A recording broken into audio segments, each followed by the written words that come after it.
আমরা যখন এই পডকাস্ট নিয়ে আলোচনা করছিলাম তখন তুমি আমাকে বললে যে দশম মহাবিদ্যার সব থেকে কঠিনতম দেবী হচ্ছেন মা ধূমাবতী। কেন? ব্যাপারটা হচ্ছে যে ধূমাবতীর যে আমরা মূল তত্ত্ব সেটির যদি সেটির দিকে যদি আমরা আলোকপাত করি তাহলে আমরা প্রথমেই দেখতে পাবো তিনি কিন্তু জাগতিক মোহ শূন্য করেন, আচ্ছা, জাগতিক মোহ ছিন্ন করেন।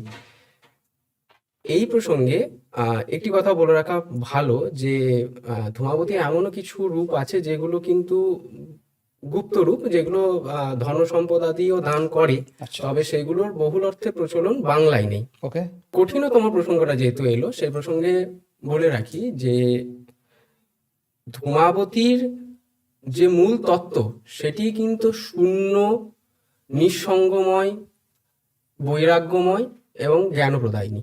এবং আমরা যদি মায়ের ধ্যানের দিকে তাকাই, সেখানে কি বলছে যে বিবর্ণা চঞ্চলা রুষ্ঠা, তো মা সেখানে বিবর্ণ ফ্যাকাশে, চঞ্চল এবং রুষ্ঠা মানে আমরা দেখি স্বাভাবিকভাবে যে খিটখিটে, যেটা আর কি অল্পতেই রেগে যায়, এরকম যে ব্যাপার। যে কারণে বলা হয়ে থাকে যে যারা ধূমাবতী সাধনা করেন, আমি বলছি না যে একেবারেই ধূমাবতী সাধক নেই, অবশ্যই আছে। ভারতবর্ষে এমন অনেক সিদ্ধ সাধকগণ রয়েছেন যারা ধূমাবতী সাধনা করে সিদ্ধি লাভ করেছেন, তথাপি সেই সংখ্যাটা হাতে গোনা। আচ্ছা, এবং ধূমাবতী সাধনার ক্ষেত্রে যেটা মূল প্রথম যে বিষয়টি, সাধকের এমন একটা স্তর সে নিজেকে নিয়ে যায় বা সাধককে নিয়ে যেতে হয় যেখানে সে জন্ম মৃত্যুর অতীত, যেখানে তার কাছে সুখ এবং দুঃখ সমান, যার কাছে হাসি আনন্দ হোক বা তার জীবনে প্রাপ্তি হোক বা তার জীবনের দুঃখ কষ্ট হোক কিংবা ক্ষতি হোক, সবটাই তার কাছে সমান, অর্থাৎ সমান্তরাল। ওকে, এই সকল কিছুর জাগতিক ব্যালেন্স থেকে যে উঠে গেছে, তিনি ধূমাবতী সত্তার উপযুক্ত সাধক। ওকে, যে কারণে আমরা দেখি দশম মহাবিদ্যার প্রথম মহাবিদ্যা বা দ্বিতীয় মহাবিদ্যাতে কিন্তু ধূমাবতী নেই। নেই।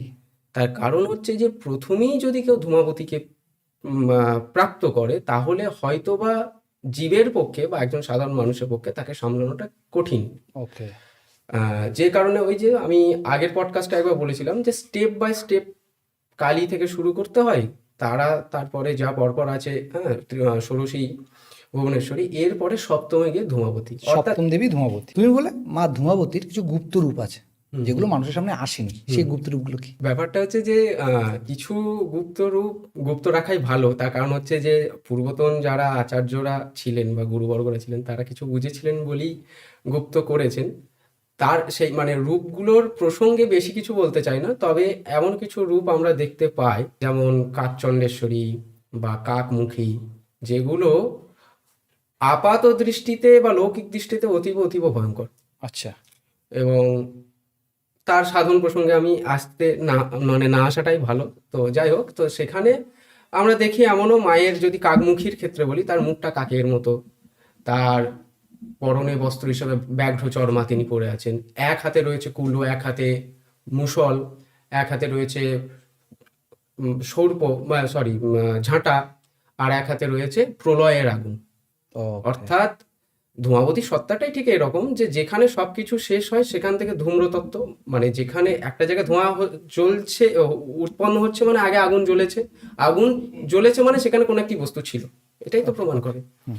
তো যে কারণে আমরা দেখতে পাই যে মায়ের সেই এমন এক সুপ্রিম স্তর বা শক্তি যেটি বোঝায় বা আমাদেরকে এই বার্তা দেয় যে সবকিছু শেষ হওয়ার পরেও তিনিই বিরাজ, তিনিই আছেন। সম্পূর্ণ পডকাস্টটি দেখতে অবশ্যই ভিজিট করুন রিপন টক্স ইউটিউব চ্যানেলে।